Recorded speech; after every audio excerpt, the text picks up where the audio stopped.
حمدا كثيرا طيبا مباركا فيه كما يحب ربنا ويرضى. أشهد أن لا إله إلا الله وحده لا شريك له وأشهد أن محمدا عبده ورسوله صلى الله على آله وصحبه وسلم تسليما مزيدا. أما بعد.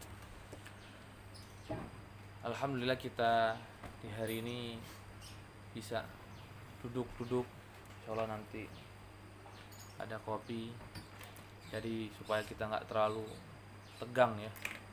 Pokoknya nanti tegang-tegang nggak masuk. Dan juga alhamdulillah kita ini di sini dalam keadaan yang sangat fresh alam. Samping kanan kiri kita banyak tumbuhan yang bisa kita lihat. Bahkan kita jalan ke sini harus melewati sungai. Ini sebuah keindahan alam yang kita nggak dapatkan di kota. Di kota kita cuma hanya lihat indahnya lampu-lampu di malam hari, di jalan dengan gedung-gedung yang sangat tinggi. Tapi itu semua akan hancur. Dan juga bumi Allah Subhanahu wa taala akan hancur karena Allah Subhanahu wa taala akan mengganti dengan bumi yang baru.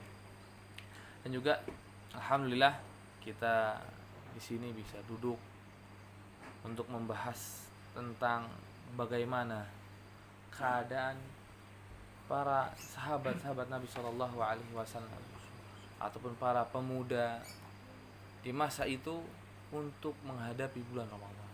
Mungkin kita hanya membahas sebagian kecil, dan masih banyak pembahasan, masih banyak kisah-kisah mereka yang sangat heroik, yang sangat besar, yang sangat menakjubkan di bulan Ramadan.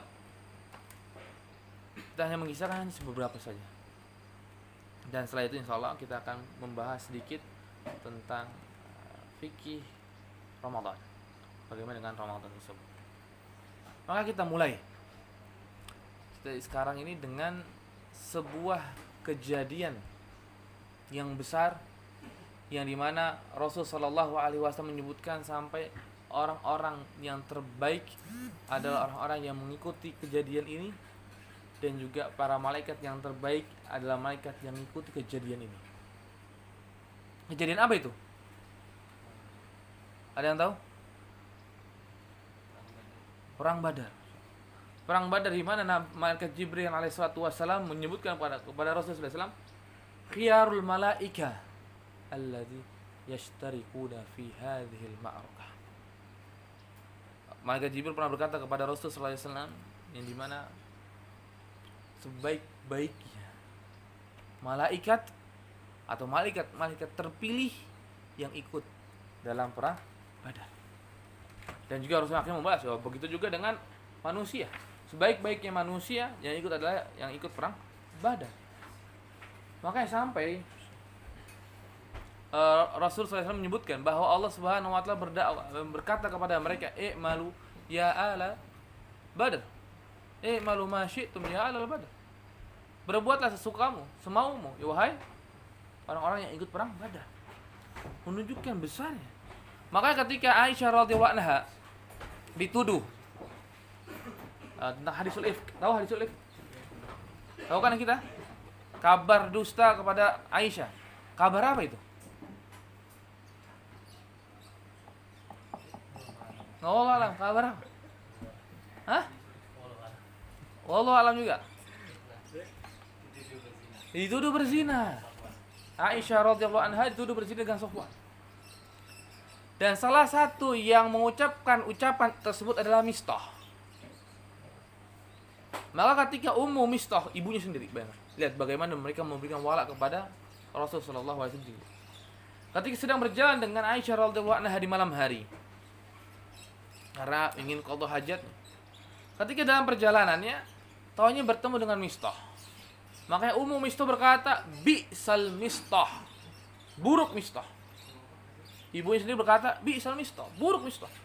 Maka Aisyah radhiyallahu anha berkata, "La tasubbu ahlal Badr." Jangan kau cela orang-orang yang ikut perang Badar. Walaupun Mistah berkata tentang hal yang buruk ini. Karena Mistah berkata mungkin karena enggak ketahuannya hakikatnya. Tapi Mistah adalah orang yang baik karena dia adalah orang-orang yang ikut perang Badar. Masya Allah. Aisyah yang sedang lagi dituduh, dapat tuduhan, masih tetap membela orang yang mengucapkan tuduhan tersebut. Berarti menunjukkan keagungannya Ahlul Badar. Keagungannya Ahlul Badar. Kalau kita lihat perang Badar, kenapa sih agung Ahlul Badar? Kenapa sih perang Badar itu agung? Moderator kita ini gimana? Karena begitu hebat tekanannya di luar dugaan. Begitu hebat tekanannya. Boleh. Yang lain? Yang belakang ini? Siapa namanya? Iqbal. Hibban. Apa Hibban? Kenapa kira-kira ini Hibban? Kok perang Badar kok begitu hebat sekali gitu?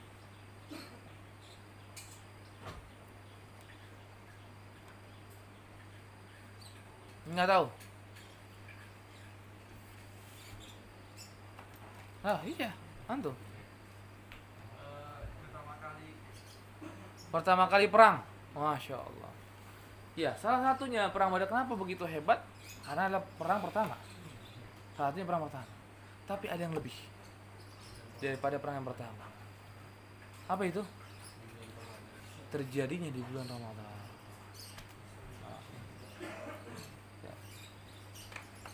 Terjadinya perang Badar di bulan Ramadan. Ya, di bulan Ramadan. Di tahun kedua Hijriah. Dan bertepatan dengan apa? Dengan wajibnya puasa di bulan Ramadan. Yang pertama kali yang dirasakan oleh kaum muslimin. Kaum muslimin baru diwajibkan puasa bulan Ramadan di tahun kedua Hijriah. Di tahun kedua Hijriah. Dan di tahun yang sama terjadi peperangan perang Badar. Allahu Akbar. Dan kalau kita lihat wajibnya Ramadan juga baru di bulan Sya'ban. Sebulan sebelum bulan Ramadan. Bayang. Persiapan yang hebat. Baru kaget. Ini baru pertama kali puasa diwajibkan 1 bulan penuh. Sebelumnya belum ada kewajiban demikian. Hanya ada puasa wajib kapan? Ada yang tahu? Kapan wajibnya puasa sebelum Ramadan? Ada yang tahu? Puasa di bulan Muharram di tanggal 10 atau yang lebih sering kita dengar dengan Asyura. Di tanggal Asyura itulah puasa wajibnya kaum muslimin sebelum bulan Ramadan. Maka apa? Kaum muslimin hanya berpuasa biasanya 1 hari. Di bulan Sya'ban dikabarkan kalian harus berpuasa di bulan Ramadan secara 1 bulan penuh. Baru diwajibkan. Bahkan tahunnya Allah Subhanahu wa ta'ala memberikan sebuah ujian yang lebih berat. Setelah tahu puasa di bulan Ramadan 1 bulan penuh yang belum pernah mereka lakukan, tiba-tiba terjadi sebuah peperangan. Yang terjadinya itu perkiraan tanggal 12 Ramadan. 12 Ramadan.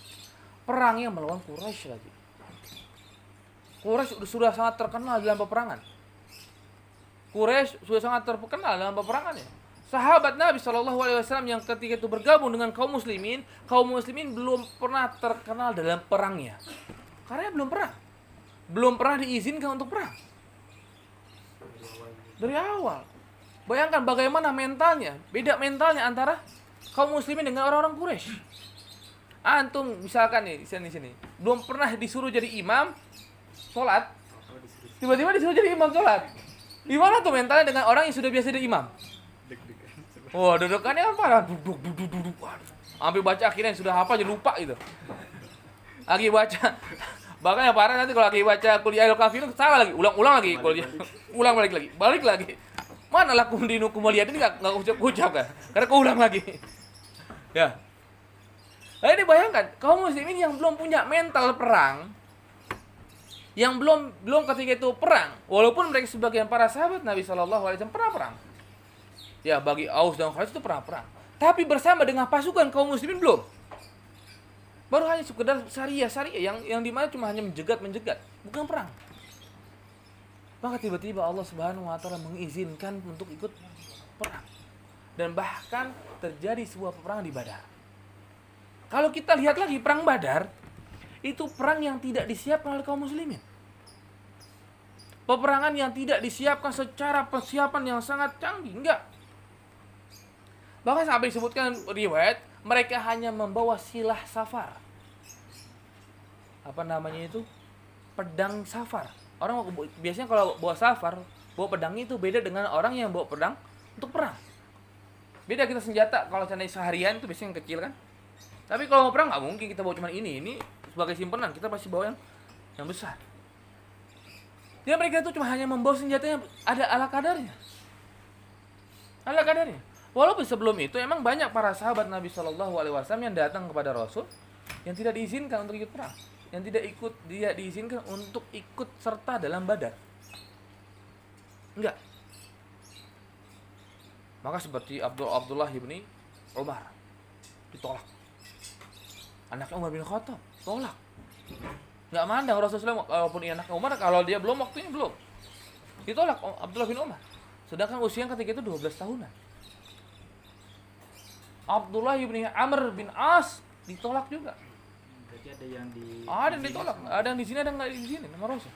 Karena apa? Karena usianya. Karena Amr bin As sama usia 12 tahunan dengan Abdullah bin Umar. Maka umur 12 tahun mungkin belum kasih izin.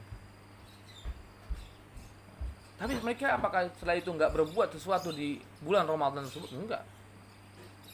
Zaid bin Thabit. Di sini ada nama Zaid. Kalau Sabit ada ya? Ada ya Sabit. Lais Sabit kan? Zaid bin Thabit.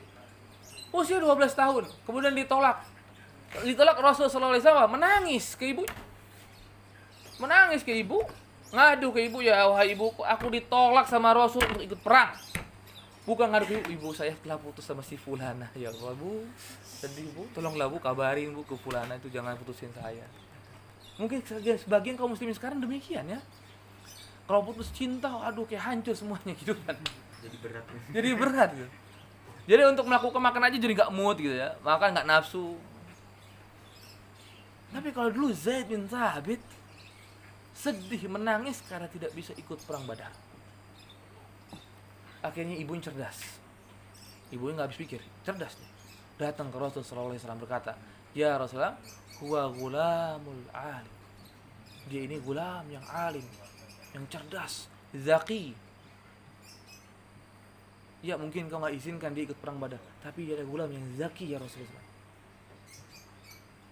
Maka dengan perkataan zaki, akhirnya dites oleh Rasulullah SAW, taunya benarlah Zaid bin Thabit adalah orang yang sangat cerdas. Hafal berapa surat, yang sedangkan baru masuk Islam. Karena Rasul baru di Madinah baru 1 tahun lebih, sedikit kan. Rasul datang tahun pertama di bulan Rabiul Awal, baru setahun lebih, sedikit. Tapi siapa? Zaid bin Thabit sudah menghafalkan beberapa surat. Akhirnya Rasulullah memberikan kepada Zaid apa? Sebuah keutamaan yang lain yang tidak ikut perang Badar. Zaid bin Thabit menjadi sekretarisnya Rasul sallallahu alaihi wasallam, yang di mana usia masih 12 tahun. Turjumannya Rasul sallallahu alaihi wasallam. Penerjemahnya Rasul.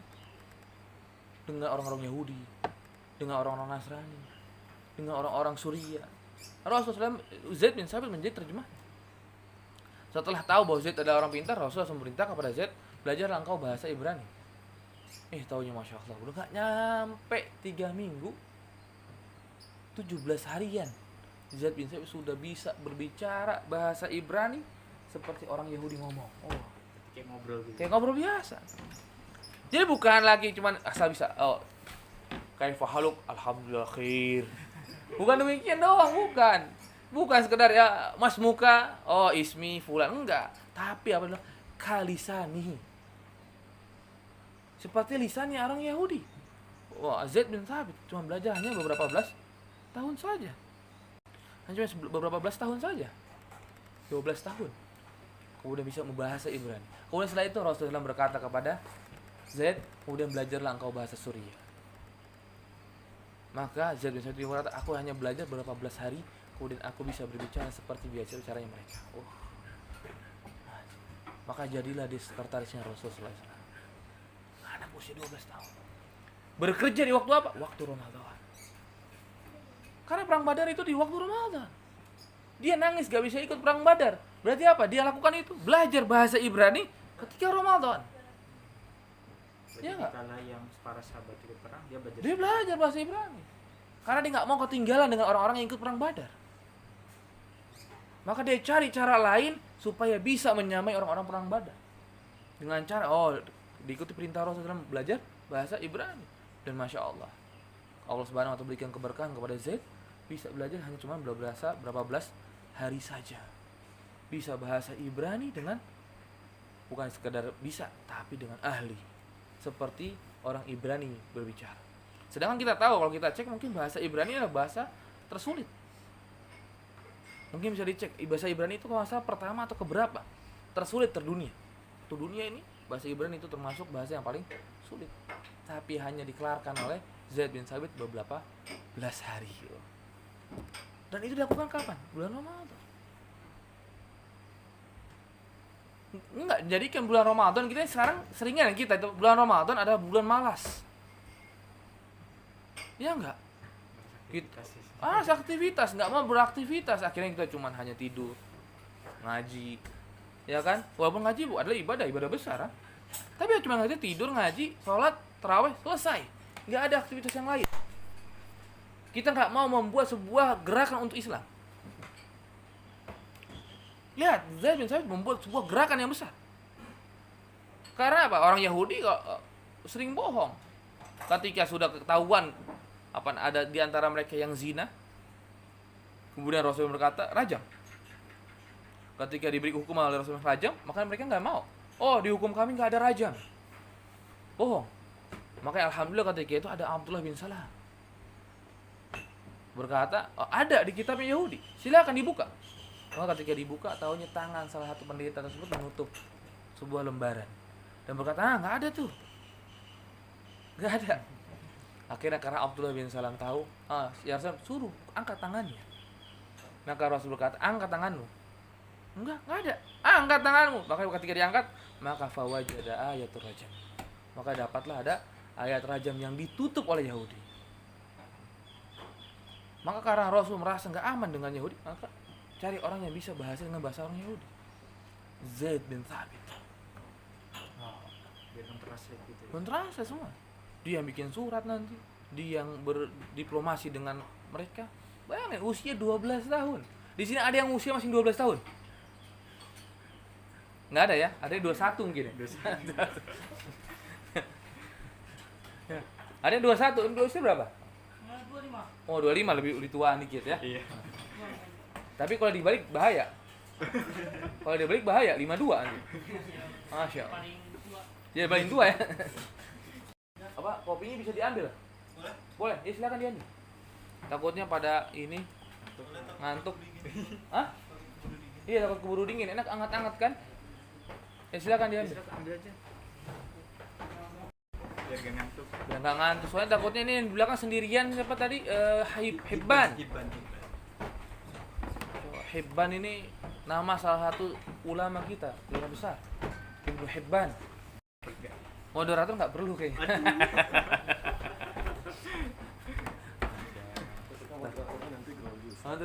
Oh iya, takutnya grogi ya, Masya Allah. Ana juga. Iya. Aduh. Lebih Satu paket biasanya. Nih kita liatin sini ya, lumbung kopinya gitu. Di fotonya. Ya. Maka Zaid bin Thabit, Masya Allah, ajib. Beliau mengambil sebuah qaror, mengambil sebuah keputusan yang sangat hebat, dan itu terjadi di bulan Ramadan. Jadi nanti kita ketika di bulan Ramadan, jangan akhirnya kita cuma hanya sibuk dengan urusan kita sendiri. Kita nggak mau menyibukkan diri kita dengan urusan umat. Kalau kita lihat ya, Masya Allah, ini umat ini bisa hebat, itu bukan karena orang-orang tua, karena anak-anak muda. Antum tahu rumah persembunyian ya Rasul Sallallahu Alaihi Wasallam dalam dakwah, rumah siapa?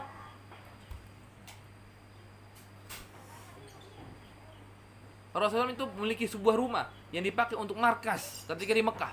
Rumah siapa? Kalian tahu? Rumahnya Arqam bin Abi Arqam. Arqam bin Abi Arqam. Usia berapa Arqam itu? Tuan kira-kira. Masih muda kan? Masih 12 tahunan, nggak nyampe 15 tahun. Itu kondisinya seperti itu. Dia sendiri. Dia sendiri punya rumah sendiri dia. 15 tahun punya rumah. Kemudian rumahnya dipakai untuk markasnya Rasul sallallahu alaihi wasallam.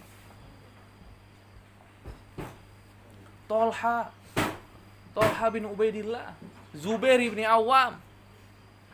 Itu usia berapa? Usia 15-16 tahun. Yang agak tuan dikit Abdurrahman bin Auf, usia 21-an tahun. Ini semua di tengah pemuda. Kalau kita lihat sekarang, pemuda sekarang kan agak loyo. Pemuda sekarang nantilah. Sekarang kita masih mau have fun dulu. Nikmati hidup, Ustaz. Masa kita nggak nikmati. Orang di sana tuh masa muda tuh ke bar gitu. Diskotik misalkan. Enggak masa kita langsung ke masjid. Enggak gaul. Ya kan? Sekarang tuh seolah-olah tuh gaulnya, modernnya anak muda itu kalau sana ke sana. Kalau kita lihat, Masya Allah, anak muda semua. Kalau juga kita Al-Fatih, kalau melihat buka Konstantinopel usia berapa? Usia 20. Besar. Anak muda semuanya. Karena kalau seandainya pemuda di kaum muslim ini hilang semangatnya, maka akan hilang semangatnya kaum muslim. Kalau kita lihat, Masya Allah, ini semua panglima perang kita tuh rata-rata anak muda semua. Bukan anak kecil. Usama bin Zaid. Tahu Usama bin Zaid? Anaknya Zaid bin Harithah ya? Iya kan, Usama bin Zaid berarti anaknya Zaid. Ya enggak? Betul kan? Karena dia nama bapaknya. Iya kan, ada bin Zaid kan? Iya. Usama bin Zaid radhiyallahu anhuma ini menjadi panglima perang pertama setelah wafatnya Rasul sallallahu alaihi wasallam. Perang lawan siapa? Perang lawan Romawi. Bukan lagi lawan yang biasa suku-suku Dongyar, enggak, melawan Romawi. Yang akhirnya apa? Membuat orang-orang Arab yang murtad ketika itu semuanya ketakutan dengan perangnya Usama bin Zaid. Umur berapa Usama bin Zaid? Masih belasan tahun. Masih belasan tahun. Ini pemuda kita. Karena kan kalau kita lihat, ya Allah, ajib Usama bin Zaid. Terjadi sebuah permasalahan hadisul ifk tadi kita sebutkan, Aisyah radhiyallahu anha dituduh berzina. Siapa yang diajak bicara oleh Rasul? Siapa yang diajak diskusi oleh Rasul sallallahu alaihi wasallam? Abu Bakar? Umar? Utsman? Enggak. Siapa yang diajak bicara oleh Rasul? Diajak diskusi bagaimana menurut pendapatmu? Ini besar ini permasalahan. Raja, istrinya raja sedang dituduh. Gimana pendapatmu? Yang ditanya berarti menunjukkan sebuah memiliki kedudukan di sisi raja tersebut. Siapa yang ditanya? Istilahnya kanan-kanan. Ya mungkin bisa dikatakan tangan kanan atau tangan kiri ya. Tangan dua ya. Berarti sangat orang penting. Ataunya apa? Yang ditanya hanya orang yang umurnya belasan tahun. Satu belasan tahun, yang satu lagi udah berusia 20 sampai 30 tahun. Yang pertama yang ditanya, yang diajak diskusi oleh Rasulullah SAW untuk berkaitan dengan Aisyah adalah Ali bin Abi Thalib. Masih muda Ali juga. Kalau kita tahu Ali masuk Islam juga umur masih anak-anak kan? Dari riwayat menyebutkan 6 tahun Ali bin Abi Thalib masuk Islam. Kalau kita anggap tambah 6 tahun. Di Mekah 13 tahun, 6 tambah 3 19. Kemudian tambah kurang lebih 5 tahun. 5 tahun karena hadis itu sekitar 5 Hijriah atau 6 Hijriah. Anggap aja 6 dah, biar agak banyakan dikit gitu ya. 19 tambah 6 berarti 25. Ah, sama kayak antum. Masyaallah. Kebetulan ya. Masyaallah. Kurang lebih 25 tahunan. Itu diajak bicara untuk permasalahan yang sangat penting oleh Rasulullah. Dimintai pendapatnya, bagaimana pendapatmu wahai Ali? Kemudian apa? Apakah pendapatnya Ali diambil? Taunya tidak. Pendapatnya yang satu lagi yang diambil. Karena Ali berpendapat, udah ya Rasulullah, an-nisa ghairuha katsir. Wanita selain dia itu banyak ya Rasulullah. Kalau seandainya engkau bingung, yuk selesaikan. Kemudian kau banyak wanita yang lain. Ini pendapatnya Ali bin Abi Thalib. Tapi Rasulullah SAW lebih condong kepada pendapatnya yang satunya lagi. Siapa dia? Dia adalah Usama ibn Zaid yang tadi kita sebutkan. Usama ibn Zaid diajak bicara oleh Rasulullah SAW. Diajak diskusi. Gimana ini urusannya? Istriku telah dituduh berzina. Bagaimana pendapatmu wahai Usama? Allah. Pemuda itu sangat besar di sana. Kalau pemudanya ini tumpul, maka Islamnya akan tumpul. Kalau pemudanya tumpul di bulan Ramadan, maka akan tumpul orang-orang di bulan Ramadan. Maka kita harus bisa bertindak sesuatu yang lebih, yang tidak bisa ditindak oleh orang-orang tua. Orang tua itu mungkin mereka kehabisan tenaga, kurang tenaga, tapi kalau kita masih banyak tenaganya. Kita masih muda. Masih energik, ya kan? Masih bisa lah kita jalan 5 kilo langsung jalan balik lagi, masih nggak capek, paling cuma keringetan. Disuruh futsal lanjut, ya kan? Walaupun habis futsal malam diajak futsal lagi atau main badminton mungkin lanjut lagi. Kita masih kuat, ya kan? Maka kita manfaatkan kekuatan tersebut. Jangan sampai kita malas. Apalagi kita mendapati bulan Ramadan ini dalam keadaan malas. Tadi Zaid bin Thabit, ya kan? Yang usia 12 tahun, yang akhirnya mengambil jalan lain di bulan Ramadan di ketika perang Badar untuk belajar. Tapi ada sahabat Nabi Shallallahu Alaihi Wasallam yang memiliki peluang yang lain yang tidak dimiliki oleh Zaid. Itu apa? Ikut perang Badar. Walaupun usia mereka cuma hanya terpaut 1 tahun oleh Zaid. Beda tipis, cuma 1 tahun. 14 tahun, 13 sama 14 tahun. Kalau kita tahu ikut perang itu di zaman Rasul hanya boleh ikut 15 tahun. Baru boleh ikut perang. Di bawah itu enggak boleh kecuali memiliki keahlian.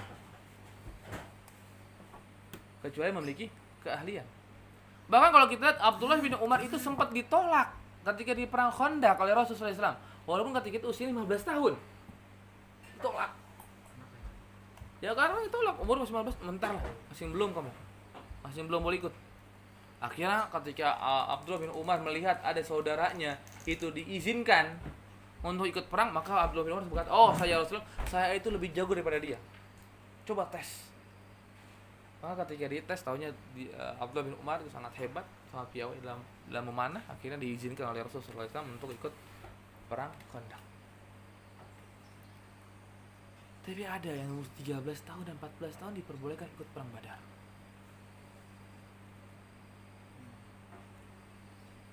Keahlian apa itu? Ya keahlian dalam perangnya dia. Kalau kita ajib, sangat ajib. Itu adalah Mu'adz ibni Afra dan Mu'adz ibni Amr bin Jamuh. Ini 2 nama yang disebutkan oleh Imam Bukhari dan Imam Muslim. Tapi kalau kita baca sejarah, biasanya disebutnya Mu'adz ibni Amr bin Jamuh dan Muawidh ibni Afra. Tapi kalau kita lihat di dalam Sahih Bukhari, itu nama-nama dua-duanya dinamain dengan Mu'adz dan Mu'adz. Cuma bedanya nama bapaknya. Mu'adz ibni Jamuh, ibni Amr bin Jamuh, ada Mu'adz ibni Afra. Atau biar kita agak bedain dikit, Mu'adz dan Muawidh, biar gampang kita kisahkan. Karena 2 orang ini Masya Allah, 2 pemuda yang sangat ajib, yang akhirnya menggetarkan hatinya Abdurrahman bin Auf. Sudah pernah dengar? Maka ketika di perang Badar, kan pasukan kaum muslimin sudah berbaris kan, sudah siap untuk berperang.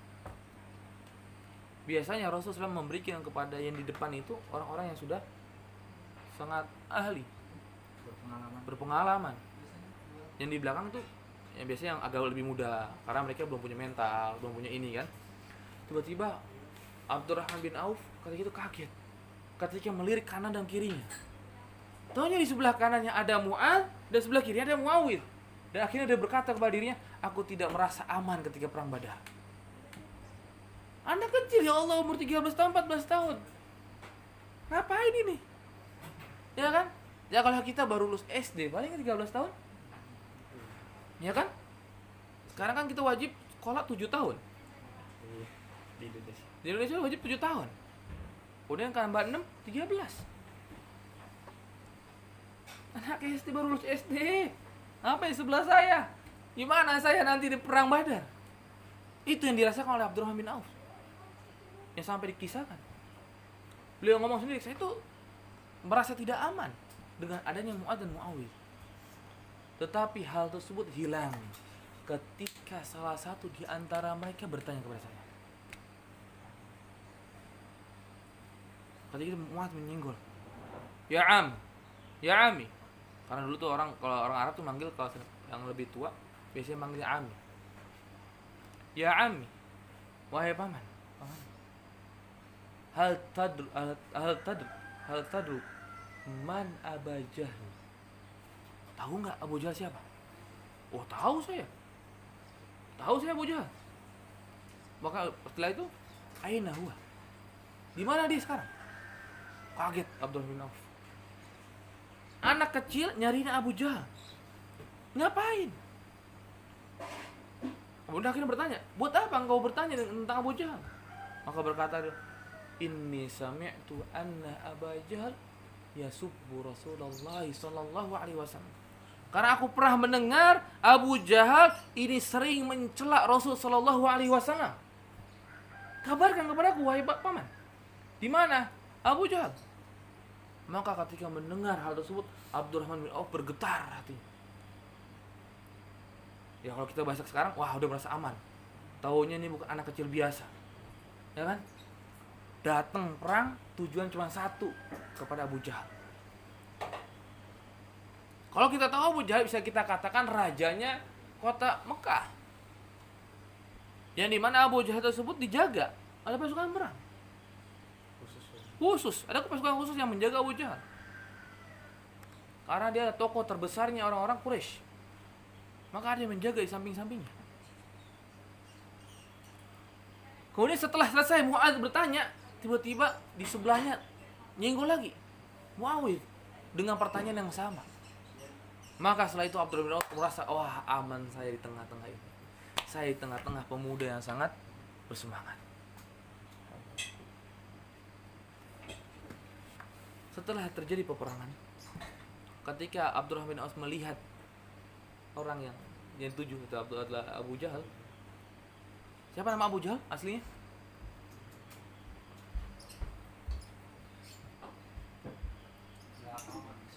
Amr bin Abdul Abu Hakam, nama julukannya Abu Hakam. Amr bin Hisham. Abu Hakam ada julukan sebelum Islam. Sebelum Islam ada, sebelum Nabi Muhammad SAW diutus, maka julukannya adalah Abu Hakam. Nah setelah Islam ada, maka dia berubah jadi julukannya Abu Jahal. Maka Amr bin Hisham tahunya terlihat oleh Abdurrahman bin Auf. Bayang ini lagi puasa. Mereka berperang lagi puasa. Yang sebagian diriwayatkan, sebagian dari mereka itu dalam keadaan puasa ikut perang Badar. Walaupun sebagian mereka ada yang berbuka. Sebagian mereka mungkin ada yang berbuka, tapi sebagian mereka para sahabat itu berpuasa. Dan kebanyakan puasa ya. Ketika sudah melihat Abdurrahman bin Auf berkata, "Hada sahibukuma, ini yang kalian cari. Ini yang kalian cari kan? Orang ini Abu Jahal. Ini orangnya." Karena mereka ada orang Ansar. Orang-orang yang enggak pernah melihat Abu Jahal. Oh, ketika disebutkan ini, maka Abdurrahman bin Auf kaget. Tiba-tiba dua anak ini langsung lompat ke sana. Langsung lari ngibrit ke Abu Jahal. Tiba-tiba Mu'adz mengambil sikap duluan. Mu'adz Amr ibn Jamuh mengambil sikap duluan, dan tiba-tiba tidaklah aku melihat ke Abu Jahal kecuali kakinya sudah terbang. Kakinya Abu Jahal kecuali sudah terbang. Bagaimana anak usia 14 tahun mengambil sebuah pedang dan memukul kakinya kakinya Abu Jahal, dan kakinya terbang ke atas. Menandakan sudah putus.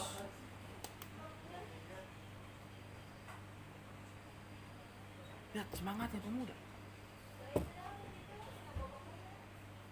semangatnya, dan dia harus bisa melewati apa? Pasukannya Abu Jahal. Lewat, kemudian langsung mengambil sikap memutuskan salah satu kakinya Abu Jahal. Dan kemudian Muawiyah enggak selesai, ambil lagi, dan juga dia ikut memerangi Abu Jahal. Sampailah terbunuhnya Abu Jahal. Sampai terbunuh Abu Jahal. Kemudian datanglah mereka berdua kepada Rasulullah SAW dan berkata, kami ini, bukan kami, saya dan saya telah membunuh Abu Jahal. Maka Muaz berkata bahwa saya yang membunuh Abu Jahal, dan Muaz berkata saya yang membunuh Abu Jahal. Kemudian Rasulullah berkata, mana pedang? Apakah engkau sudah usap darahnya? Maka mereka bilang belum. Maka mereka ambil dan perlihatkan kepada Rasulullah, dan Rasulullah SAW berkata kepada mereka bahwa kalian telah membunuh Abu Jahal. Kalian telah membunuh Abu Jahal. Lihat apa yang dilakukan oleh mereka di bulan Ramadan. Mu'adz dan Muawiyah memberikan sebuah pengabdian yang sangat besar kepada Islam. Membunuh, mungkin kita bisa katakan Fir'aun hadhil ummah. Fir'aunnya umat ini, Abu Jahal. Dibunuh oleh anak muda. 2 anak muda. Walaupun nanti pas terakhir yang menghabisi nafasnya adalah Abdurrahman bin Auf. Karena Abdurrahman bin Auf lah baru yang menghabiskan nafasnya Abu Jahal. Tapi yang menyebabkan kematiannya mereka 2 anak pemuda. 2 anak pemuda. Jangan dikira orang raja yang panglima tokoh besarnya mereka itu nggak bisa ikut perang. Enggak, mereka itu yang paling jago biasanya perang. Mereka itu yang paling jago. Mereka sudah biasa dengan peperangan. Karena dulu tuh yang rajanya ikut turun. Sekarang aja dari belakang kan, dari komputer. Yang namanya panglima perang, maka dia paling depan. Rasul SAW ketika perang paling depan, ketika pulang paling belakang. Kenapa Rasul perang itu paling depan? Supaya Rasul pertama kali yang menghadapi musuh. Dan kenapa pulangnya Rasul SAW itu selalu di paling belakang? Karena takut musuh itu mengejar dari belakang. Paling berani. Maka Abu Jahal juga sama, memiliki fisik yang kuat, tapi bisa terbang kakinya dengan 1 kali tebasan. Dan itu terjadi oleh anak muda. Dan bahkan kalau kita lihat terjadinya di bulan Ramadan. Jadi kita harus bisa bikin sebuah plan ini. Bulan Ramadan ini saya harus melakukan apa saja. Bulan Ramadan ini apa yang harus saya lakukan? Selain dari membaca Al-Quranul Karim, kita targetkan membaca Al-Quran Karim misalnya sebulan ini, saya harus khatam 5 kali. Iya, masukkan. Kemudian apa selain dari membaca Al-Quran? Apa yang bisa kita lakukan untuk Islam? Kalau kita baca Al-Quran sendiri itu untuk manfaat untuk kita sendiri, ya kan?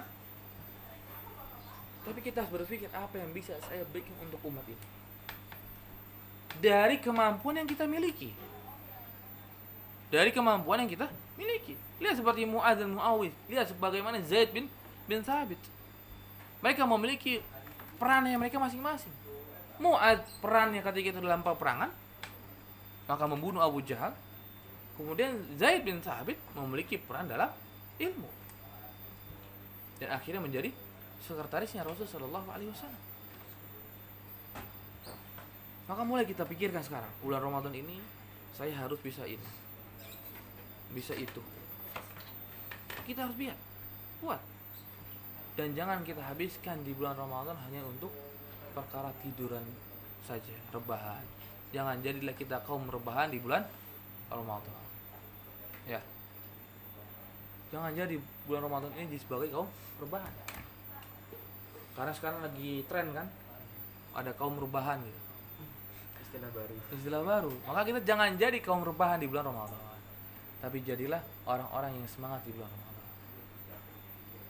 Ramadan kita harus berikan semangat kita yang besar, yang tinggi pada bulan tersebut. Jangan kita jadikan diri kita lemas, malas di bulan Ramadan. Kita harus bisa beraktivitas dengan baik di bulan Ramadan sebagaimana di bulan sebelumnya. Sebagaimana di bulan sebelumnya. Jangan akhirnya mengakibat bulan Ramadan udahlah tutuplah, udahlah kita nggak usah ngadain itu, kerja setengah hari aja begini, udah. Kemudian akhirnya kita tidak berkarya untuk Islam. Udah minta dikurangi belajarnya, sudah minta dikurangi kerjanya, taunya itu dipakai untuk rebahan, bukan dipakai untuk bagaimana caranya Islam ini bisa mulai bangkit. Karena kita lihat sekarang kaum muslimin sekarang keadaan gimana sih? Kira-kira gimana keadaan kaum muslimin sekarang ini? Gimana sih?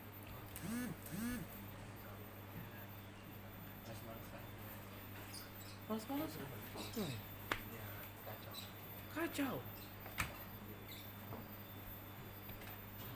Gimana?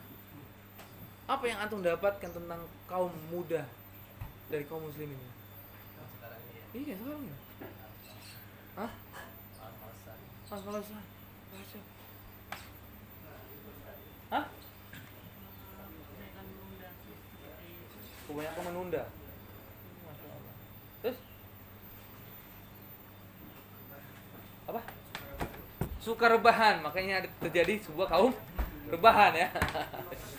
Ya. Nggak ada semangatnya. Itu yang terjadi.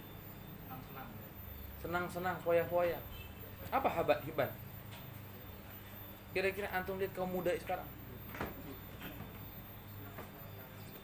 senang-senang dalam dunia, bahkan saking senang-senangnya mereka kelewatan. Sampai lupa. Antum pernah dengar kejadian beberapa bulan lalu, anak-anak atau siswi-siswi datang meminta kompensasi ke kementerian bahwa mereka hamil. Jumlah mereka ratusan,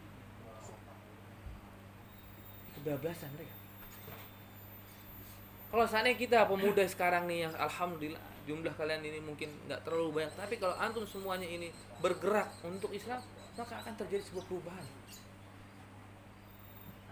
Kita lihat Mu'adz bin Muawiyah, cuma 2 orang yang akhirnya merubah Abdurrahman bin Auf dan merubah bagaimana moralnya kaum muslimin di perang Badar.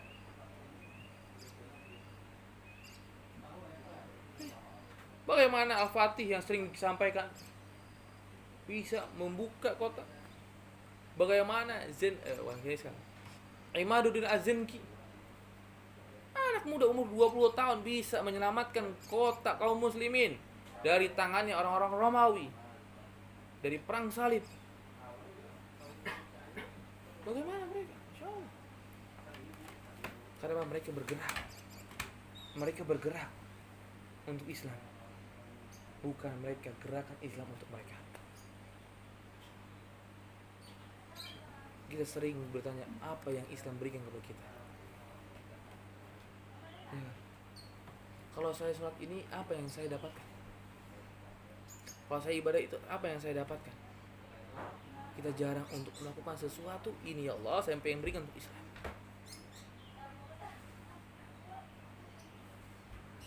Kalau kita lihat Sahih Bukhari, Imam Bukhari rahimahullah membuat kitab Sahih Bukhari. Itu beliau bikin kenapa? Beliau mau ingin memberikan sesuatu yang belum ada ketika itu buat kaum muslimin. Belum ada kitab sahih yang benar-benar sahih yang terpisah dari hadis dhaif. Maka Imam Bukhari tampil maju ke depan.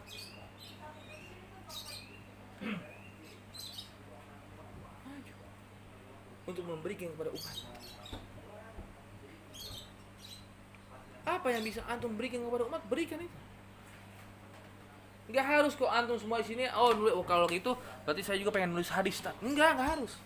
Apa yang antum bisa, apa yang punya antum keahlian, antum kan. Nuruddin. Kalau antum tahu Nuruddin, masih keluarganya Imaduddin Az-Zinki. Beliau itu walaupun dia sebagai bisa dikatakan raja atau seminimalnya adalah panglima perang yang menaklukkan pasukan salib yang sudah masuk ke dalam negeri kaum muslimin, tapi beliau juga orang-orang termasuk orang tabib, termasuk gitu. Beliau memiliki rumah sakit, makanya sampai sekarang masih ada rumah sakitnya di Damaskus. nama rumah sakit itu kalau salah rumah sakit Nuri. Diambil dari namanya.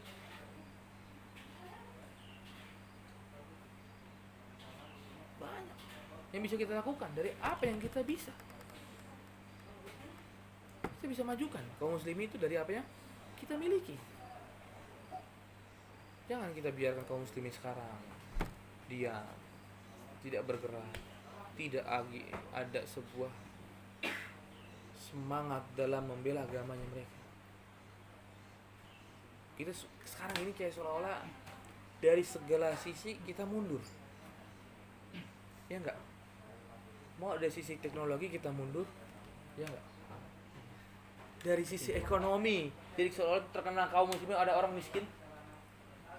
Ya enggak? Kemudian dari sisi apa? Ya, kalau militer juga kita nggak punya kekuatan, maka Palestina, Suriah diserang, nggak ada kaum muslimin semua sepakat maju langsung menyerang mereka. Mundur kita. Ya, mundur semua ini. Dari semua segala sisi kita mundur. Maka ini kalau seandainya kaum pemuda tidak bergerak, maka apakah kalian menunggu orang-orang tua yang di sana? Menunggu mereka bergerak, menunggu mereka itu melakukan sesuatu untuk membuka. Nah, mereka sudah tua, mereka banyak perhitungan. Mereka akan ngitung bagaimana begini. Kalau kita sebagai pemuda sering apa? Lakukan dulu baru ngitung. Lakukan dulu baru berpikir. Makanya pentingnya anak muda sekarang untuk mereka itu melakukan hal, kemudian nanti orang tua yang berpikir.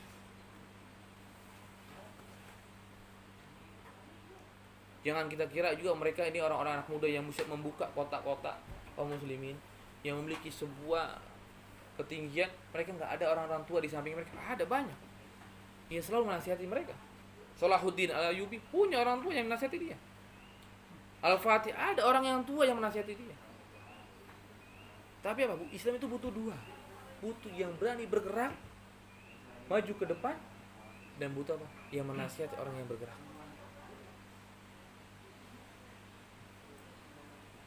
Nah itu yang bisa nasihatin biasanya ada orang-orang tua. Mau tua dari ilmu atau tua dari umur. Supaya apa? Nggak kebablasan. Tapi kalau kita nunggu orang tua yang banyak perhitungannya, yang kurang gerak yang ke depan, maka nggak akan gerak kita. Nggak akan gerak. Antum kalau mau tahu, Andalus kebuka.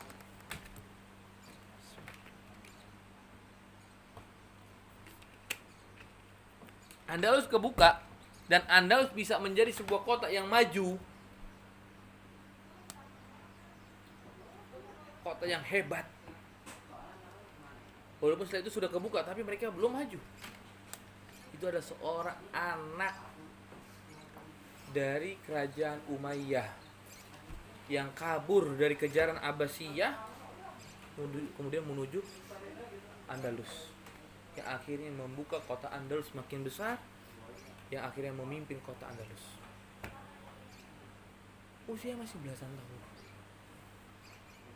Ya akhirnya kerajaan Abbasiyah ketika itu sudah, Ja'far ketika itu udah cukup, udah kita nggak bisa serang dia, nggak bisa kita ngambil dia. Anak kecil yang sangat lincah. Ketika itu dia walaupun anak belasan tahun itu sudah punya anak. Maka anaknya diajak berenang untuk melewati lautan, karena mereka sedang diuber oleh kerajaan Abbasiyah. Ketika itu Abbasiyah ketika memimpin membunuh seluruh Umayyah, ini kekejian mereka. Membunuh kaum Umayyah. Dan bahkan kalau kita sejarah astagfirullah, ini sejarah kelam penaklukan Abbasiyah kepada Umayyah. Si Saffah, raja pertama itu atau panglimanya, dia setelah membunuh semua Abbasiyah, Umayyah, kemudian mereka taruh karpet di atas mayat-mayat Umayyah, kemudian pesta. Ini kekejian mereka. Nah ketika itu mereka ingin ngejar Abdurrahman kalau namanya. Taunya lolos dari lautan, anaknya nggak kuat mundur, pulang akhirnya mati, dibunuh. Jalan setelah lolos langsung ke Afrika. Setelah ke Afrika selama setahun bisa mengatur bagaimana Andalus. Dan akhirnya masuklah dia ke Andalus dan dia jadi raja di Andalus. Dan akhirnya mulai membuka kota ke atas makin besar dan memperkokoh Andalus. Dilakukan oleh anak muda yang bergerak, yang senantiasa dinasihati, yang senantiasa menerima nasihat. Ya akhirnya kita ketika bergerak tapi kita nggak mau nasihat. Maka kita dalam Ramadan ini lakukanlah yang bisa kita lakukan. Jangan kita sibukkan dengan rebahan kita. Jangan kita sibukkan dengan hal-hal yang nggak guna nge-game. Ya, kaum muslimin nge-game. Kalau saat ini kaum muslimin yang nge-game, meninggalkan ilmu yang lain, kapan maju kaum muslimin? Ilmu itu kan butuh dipelajari kan? Nggak bisa tiba-tiba kita berilmu gitu. Tiba-tiba setelah saya main game atau setelah saya tidur, wah saya tiba-tiba jadi ahli ilmu gitu. Nggak bisa. Tiba-tiba saya hafal ribuan hadis. Nggak bisa. Itu mah hanya orang-orang bodoh aja yang ngomong kayak gitu. Seperti ya apa? Ibnu Turman itu ngaku tiba-tiba setengah malam tiba-tiba dia diberikan ilmu yang sangat dahsyat, menghafal ribuan hadis. Tahunya itu ada cuman rekayasa yang dibuat sama dia. Nah, akhirnya dia berkata bahwa malaikat Jibril telah datang kepada saya. Kemudian berkata bahwa saya ini adalah Imam Mahdi. Wah.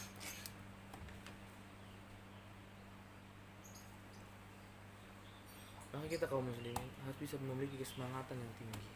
Apalagi kita anak muda.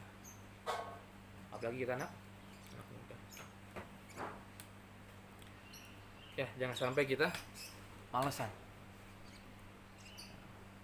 Maka untuk kita menghadapi bulan Ramadan, maka kita juga harus perlu beberapa ilmu yang kita siapkan untuk menghadapi bulan Ramadan.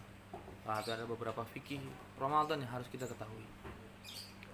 Setelah kita memiliki kesemangatan tadi, sudah timbul benih, sudah timbul api dalam hati diri kita, semangat, maka kita harus didampingi dengan itu. Maka kita di bulan Ramadan supaya kita bisa beramal dengan baik. Beramal dari sisi amal kita, ibadah kita Ramadan ini, saum ataupun yang lain, dan juga kita harus bisa semangat untuk melakukan yang lain.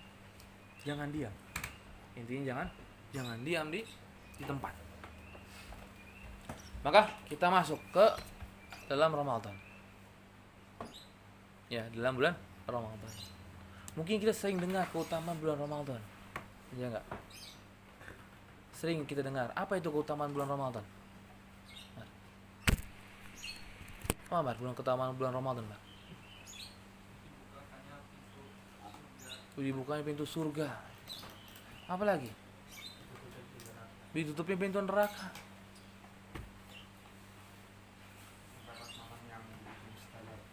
Mendapatkan malam yang begitu saja ketika berdoa.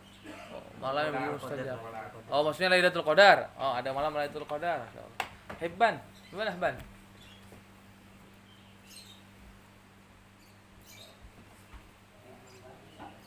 Dia apa?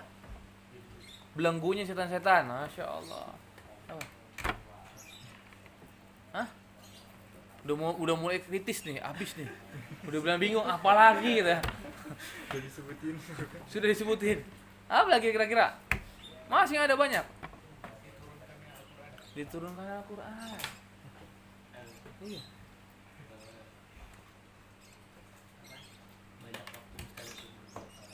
Banyak waktu mustajab untuk doa, Masya Allah ya. Da'watus sha'im la yurat. Doanya seorang saum itu tidak ditolak. Dilipat amal ibadah, Masya Allah. Dilipat atau dilipat gandakan? Oh, dilipat gandakan. Kirain dilipat doang gitu, jadi lebih dikit. Ya kan? Amal satu kemudian dilipat di setengah kan ya. Tapi dilipat kan? Gandakan. Udah, tadi kan? Fotokopi, copyright, nggak boleh copyright. Bantu. Dia tuh. Ini bulan yang penuh keberkahan. Bulan yang penuh keberkahan. Belum ya? Belum kan? Ya, boleh. Aman. Nggak boleh minum lagi antum nih. Kalau belum jawab.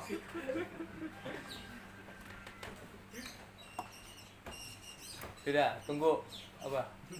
Lewat Ustaz. Hah? Nggak tahu lewat. Lewat. Wah. Diampuni dosa-dosa, masya Allah. Ya. Bulan yang tidurnya saja dianggap ibadah. Tidurnya aja dianggap ibadah. Wah, berarti kaum rebahan dong kita nih. Soalnya jawabannya udah dipakai. Menipis jawabannya. Itu sebagai yang moderator apa nih kira-kira? Jangan merasa aman ya. Tidak ada di sini aman. Justru paling bahaya ini. Itu paling baik. Gimana? Sambil Anda minum kopi ya. Udah pada dijawab sih. Sih ada yang belum dijawab.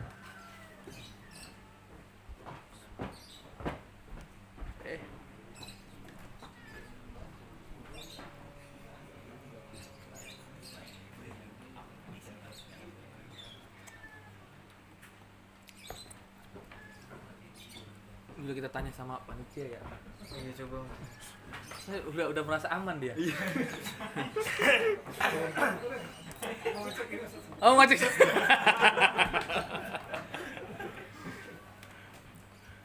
Apa? Udah tahu? Kewajiban puasa. Masya Allah. Itu paling penting kita belum sebutkan ini kan. Diwajibkannya puasa di bulan Ramadan. Itu paling utama. Kemudian membedakan kota Mekah.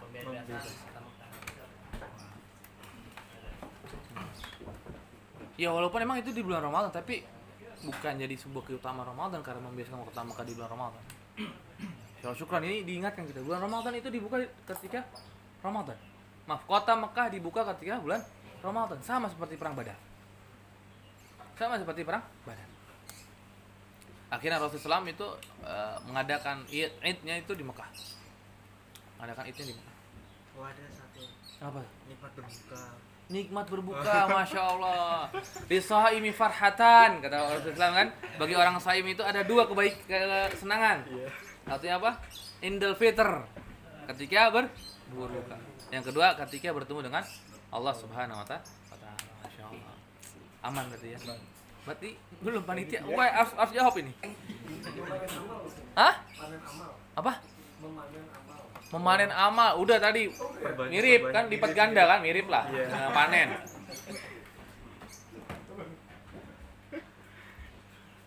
Ini yang paling inti, yang paling kita inginkan ketika kita masuk bulan Ramadan. Apa? Walillahi utaqa'u minan nar. Wa dzalika kullu lailatin wa fi riwayah wa kullu nahari. Di dalam bulan Ramadan Allah Subhanahu wa taala memiliki apa? Utaqa'u minan nar. Orang-orang yang telah dicatat bebas dari api neraka. Ini yang kita cari kan? Dan itu semuanya di malam ataupun di siang hari. Di bulan Ramadan. Ya enggak? Ada yang di sini, oh saya enggak mau, saya mau masuk neraka, Ustaz. Saya enggak mau masuk surga. Ada yang gitu? Tangguh berarti. Tangguh. Tangguh ya? Bukan tangguh itu, bodoh itu mah. Enggak ada kan? Ada enggak? Ada yang mau masuk neraka? Bentar sehari ya. Biar nyicip kan anak muda harus nyicip semua. Mau nggak? Enggak ya, Masya Allah. Jangan sama sekali kita mau masuk neraka sedikit pun, walaupun cuma secelup. Karena Rasulullah SAW pernah menjelaskan keadaan orang yang pernah dicelup di neraka sekali dan keadaan orang yang pernah dicelup di surga sekali. Maka orang yang dicelupkan neraka sekali itu ada dipilih oleh Allah Subhanahu wa taala orang yang paling merasakan nikmat di dunia. Ketika dicelup dan ditanya, "Apakah engkau pernah merasakan sebuah kenikmatan?" Maka jawabannya, tidak pernah satupun. Baru sekali dicelup dia harus melupakan nikmat dia di dunia dengan azab yang begitu pedih di neraka. Begitu juga yang di surga, dicelup orang, dipilih orang yang paling sengsara di dunia, kemudian dicelup, kemudian dia angkat dan kemudian dipanggil. Bagaimana? Apakah engkau pernah merasakan kesusahan? Maka jawaban, saya tidak pernah merasakan kesusahan. Begitu nikmatnya dunia, begitu nikmatnya surganya Allah Subhanahu wa taala. Maka walillahi utaqau minan nar. Allah Subhanahu wa taala itu memiliki catatan-catatan orang-orang yang akan dimerdekakan dari api neraka. Itu terjadi di bulan Ramadan. Maka sangat wajar ketika Rasulullah SAW menutup fadilah ini dengan ucapan beliau, roghima anfun rojulin. Roghima anfun rojulin. Apa celaka seseorang. Dakhala alaihi Ramadan falam yughfar. Datang bulan Ramadan kepadanya, dia mendapatkan bulan Ramadan, dia mendapatkan kesempatan beribadah di bulan Ramadan, falam yughfarullah, Allah tidak ampuni dia tahunya. Celaka. Riwayat yang lain menyebutkan ketika itu Rasulullah SAW sedang di atas mimbar. Turun satu anak tangga, turun lagi satu anak tangga, turun lagi satu anak tangga, beliau mengucapkan sambil mengucapkan amin, amin, amin. Maka para sahabat bertanya, apa yang kau ucapkan? Amin ya Rasulullah. Maka bertanya bahwa ada malaikat Jibril tadi yang berdoa. Aku mengaminkan. Salah satu dari 3 aminnya Rasulullah SAW adalah apa? Celaka bagi orang-orang yang mendapatkan bulan Ramadan yang tidak mendapatkan kesempatan untuk diampuni oleh Allah Subhanahu wa taala. Yang berdoa siapa? Malaikat Jibril. Yang mengaminkan siapa? Rasulullah sallallahu alaihi wasallam. 2 makhluk yang paling mulia. Pertama malaikat Jibril, makhluk paling mulia penduduk langit, dan Rasul sallallahu alaihi wasallam ada makhluk termulia di penduduk bumi. Mendoakan kecelakaan bagi orang-orang yang mendapatkan bulan Ramadan yang tidak menjadikan dia diampuni oleh Allah Subhanahu wa taala. Maka kita bulan Ramadan perbanyaklah ibadah. Bulan Ramadan carilah banyak kesempatan untuk diampuni oleh Allah. Banyak istighfar kepada Allah Subhanahu wa taala. Memohon kita termasuk orang-orang yang dibebaskan dari api neraka. Karena kalau seandainya kita nggak dapat di bulan Ramadan, maka akan sulit di selain bulan Ramadan. Karena fadilah di selain bulan Ramadan tidak sebesar bulan Ramadan. Maka kalau seandainya kita nggak dapat di bulan Ramadan, maka Ibnu Rajab sampai berkata, apa? Nggak dapat buah pengampunan di bulan Ramadan, maka akan sulit mendapatkan ataupun akan mustahil mendapatkan pengampunan di bulan lainnya. Maka kita perhatikan bulan Ramadan. Jangan kita jadi kaum rebahan. Apakah benar tadi perkataannya kalau tidur itu ibadah? Jawabannya bisa jadi benar, bisa jadi salah. Apa yang benarnya kalau gitu? Kalau antum bilang bisa jadi benar, bisa jadi salah. Tidurnya diniatkan untuk agar meringankan badan yang salah, biar bisa bangun untuk beribadah. Beribadah kalau dia itu tidur untuk menyehatkan badan atau menyegarkan badan untuk beribadah lagi nanti setelah bangun. Masya Allah. Tapi kalau seandainya dilakukan itu 10 jam, saya mau ibadah, saya mau sholat tarawih nanti malam nih, Bismillah, tidur jam 7.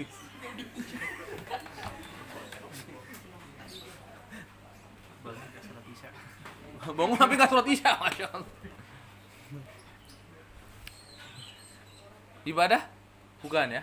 Kalau kayak itu bukan ibadah. Walaupun di blog saya ini tidur pengen bangun buat sholat tarawih, tahunya bangun tidur dari jam 7 sampai mau buka seharian. Masya Allah, ya. Maka kalau bisa kita cari pahala tersebut, terutama di hari-hari kita puasa. Malamnya kita semangat di malam 10 hari malam terakhir. Lebih semangat daripada malam sebelumnya. Tapi kalau seandainya sebelumnya kita start itu dari awal siang, dari awal pagi setelah kita sahur, maka setelah sahur jangan kita usahakan kita tidur. Kita usahakan gitu ya. Aduh, tadi malam kan bangun jam 3, siapan sahur, masak ini. Wah, berarti habis subuh saya usahakan tidur. Jangan. Tapi apa? Kita usahakan ketika subuh jangan tidur. Mulai start di awal siang dengan sebuah ibadah. Mulai di situ kita baca Quran. Ya, mulai kita situ baca Quran. Atau kita mempelajari ilmu. Mempelajari. Jangan sampai kita mengawali hari bulan Ramadan dengan rebahan. Atau dengan malas. Atau dengan ngegame. Atau dengan nonton. Oh gitu. Nonton, misalnya YouTube kah atau apakah, film kah. Tapi mulailah bulan Ramadan di pagi hari dengan aktivitas ibadah. So, kalau di pagi harinya kita sudah rebahan, sudah pagi hari yang kita sudah melakukan hal tersebut, maka kita akan malas nanti di siang harinya. Coba antum rasakan. Besok Senin sebelum bulan Ramadan antum coba. Biasanya antum tidur nggak pagi habis subuh? Kalau antum nggak, alhamdulillah. Tapi coba antum sekali tidur, kemudian antum rasakan bagaimana siangnya. Maka antum akan merasakan kemalasan yang sangat besar. Kalau antum tidur itu habis subuh, antum akan merasakan sebuah kemalasan. Tapi kalau antum nggak tidur subuh, antum akan semangat. Antum baru misalnya merasa turun itunya atau jadi agak malas itu ketika zuhur. Karena itu waktu qailulah sebelum zuhur, antum bisa tidur dulu. Istirahat. Tapi kalau antum startnya habis Allahu Akbar, azan subuh. Kemudian kita sholat di masjid, setelah pulang, alhamdulillah kasur saya sudah rapi. Itu lagi. Ya, jangan. Tapi kita usahakan di awalnya kita sudah semangat. Kalau kita di awal nggak semangat, maka kita tidak akan mendapatkan kesemangatan tersebut sepanjang hari. Sepanjang hari. Maka supaya kita sempurna di bulan Ramadan, maka kita akan sedikit bahas tentang puasa di bulan Ramadan tersebut. Karena Ramadan identik dengan puasa, walaupun tadi antum melupakannya ya. Tadi yang ingat cuma antum ya. Masya Allah. Bulan Ramadan mulia karena apa? Puasa Ramadan. Karena sebelumnya itu nggak ada puasa Ramadan, baru ada di tahun 2 Hijriah. Rasulullah SAW hanya mendapatkan 9 kali Ramadan. Mendapatkan hanya 9 kali Ramadan. Kenapa baru 9 kali? Karena 9 kali itu baru startnya mulainya Ramadan. Karena banyak. Kemudian di salah satunya yang paling besar ada diwajibkannya puasa di bulan tersebut. Kenapa dikatakan besar? Karena puasa di bulan tersebut menduduki tingkat tertinggi. Menduduki posisi Termulia. iya, mulia. Jadi posisi apa? Posisi apa? Bulan Ramadan, puasa di bulan Ramadan ini menduduki posisi apa? Rukun Islam, Masya Allah, barakallahu fi. Iya kan? Rukun Islam ada berapa? Ada 5, betul? Bener nih 5 nih? Alhamdulillah antum bisa jawab ya. Wah, saya kasih kopi lah. Syukran Ustaz. Soalnya ada sebagian daerah yang nggak bisa jawab rukun Islam itu ada berapa. Nggak perlu kita sebutkan daerahnya. Kemarin habis terjadi sebuah gempa, akhirnya terbongkarlah bahwa mereka itu dalam keadaan jahil yang sangat parah, sampai rukun Islam aja nggak tahu. Rukun Islam ada 5. Dan yang keempat apa? Saum di bulan Ramadan. Hanya saum yang sampai disebutkan oleh Rasulullah SAW di bulan Ramadan. Pertama, syahadat kepada Allah Subhanahu wa ta'ala, asyhadu an la ilaha illallah wa asyhadu anna Muhammadar Rasulullah. Yang kedua apa? Rasulullah ngomong apa? Wa iqamis shalah. Enggak sebutkan salat apa? Ya kan? Wa ita'i zakat. Cuma hanya menyebutkan zakat. Enggak sebutkan zakatnya apa. Walaupun ini adalah maksudnya ada maksud zakat sendiri dan kemudian ada maksud dari salat sendiri. Tapi enggak disebutkan langsung.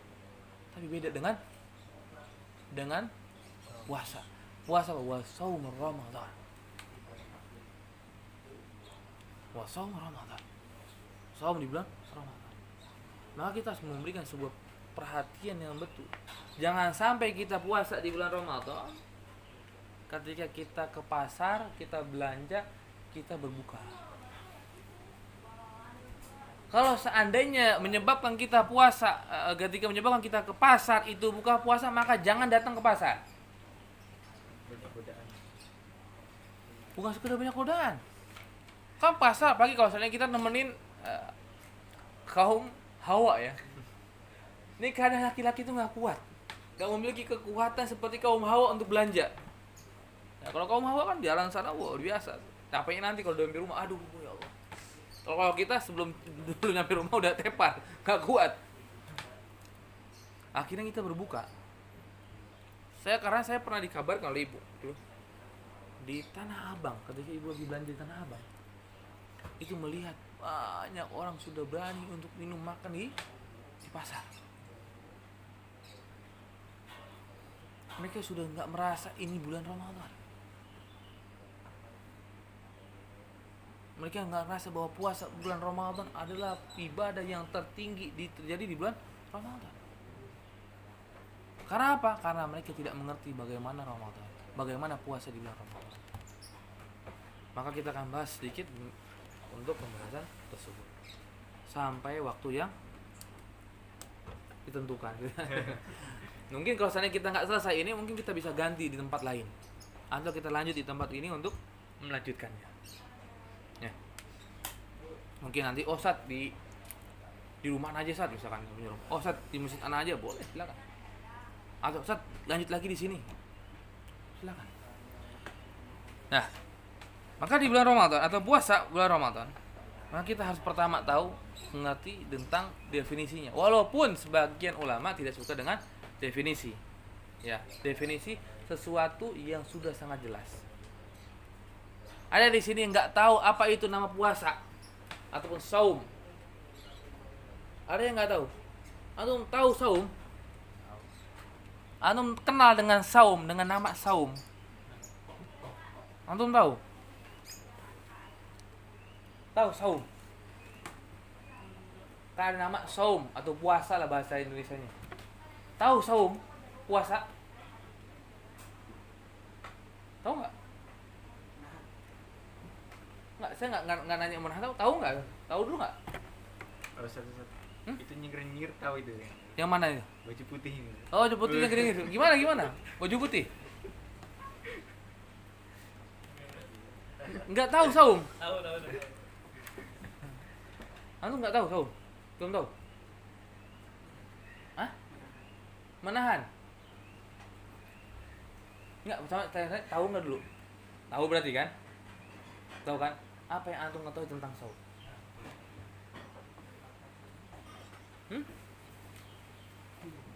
Apa? Nahan makan dan minum. Nggak tahu. Wah, berarti antum selama ini puasanya gimana dong kalau nggak tahu? Nahan makan dan minum aja. Hawa nafsu juga. Hawa nafsu. Hawa dan nafsu. Ya. Gimana kita tanya? Kalau moderator nggak tahu nih, wah bahaya ini. Harus tahu ya. Gimana? Apa itu puasa? Harus tahu. Jadi jenisnya mungkin ini menahan nafas, haus, hawa nafsu. Haus dan hawa nafsu. Hawa nafsu di sini apa nih? Syahwat. Nah, syahwat. Syahwat. Lebih ke syahwat ya. Iya. Ke makanya hawa nafsu. Kalau ada hawa ada nafsu gitu. Enggak gitu ya. Nah, kalau definisi saum itu sebetulnya kita ini sudah tahu hakikat saumnya. Ya kan? Sebuah hakikat dari saum sudah tahu kita. Saum itu ya kita akan puasa, akan menahan makan dan minum. Memang sebagian para ulama itu ada yang nggak suka dengan definisi, nggak suka dengan definisi yang sudah jelas. Kadang ketika kita mendefinisikan itu membuat sesuatu yang nggak dipahami, jadi bingung, butuh lagi disyarah lagi, butuh lagi dijelaskan. Sedangkan pada asalnya kita sudah tahu hakikat itu. Maka kalau seandainya kita lihat seperti kitab yang kita bahas juga ya Pak, kitab Umdatul Fiqh itu nggak membahas, nggak menyebutkan definisi tentang saum, tapi di kitab lain juga disebutkan. Terutama kalau seandainya kalian menulis apa? Harus menulis definisi ketika nulis skripsi ya. Skripsi. Ya, kalau antum nulis skripsi itu harus tulis di sisi supaya bang memperpanjang halaman.